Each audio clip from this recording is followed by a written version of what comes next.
Normal பீப்பிளுக்குலாம் எப்படின்னா, location வச்சு தான் வீடு ஃபிக்ஸ் பண்ணுவாங்க. ம். ரைட்டா? அதாவது இதனால ஒர்க் பண்ற லொகேஷன வச்சு. ஆமா. ம். இப்படி தான் இருக்கும். இல்லாட்டா இன்னொரு குரூப் எப்படி இருக்கும்னா, எங்கேயாவது ஒரு வீடு வாங்கணும்னு வாங்கி, பஸ்ஸு, ட்ரெயினுன்னு தொங்கிட்டு வேலைக்கு வருவான். ம். ம். இவன்லாம் அத பண்ணவே மாட்டான். இவனுக்கு வீடுங்கிறது ஒரு பொருட்டாவே இருக்காது. அவனுக்கு 2 தலைமுறை, 3 தலைமுறைக்கு முன்னாடியே வீடு வாங்கியிருப்பாங்க. அப்படின்னா குறைஞ்சது ஒரு 60 வருஷம் 50 வருஷத்துக்கு முன்னாடி வாங்குனதா மினிமம் இருக்கும். 50 வருஷம் ம். முன்னாடியே வீடு வாங்கியிருப்பான். ம். அவன் வீடு ஒண்ணு வாங்கணும்னே அவனுக்கு தோணாது.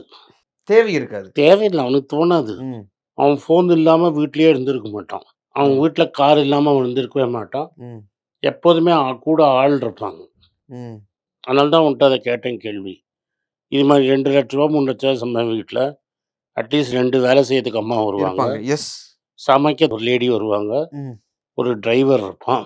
அவனுக்கு வீட்ல செக்யூரிட்டி சிஸ்டம் இருக்கும். ம்.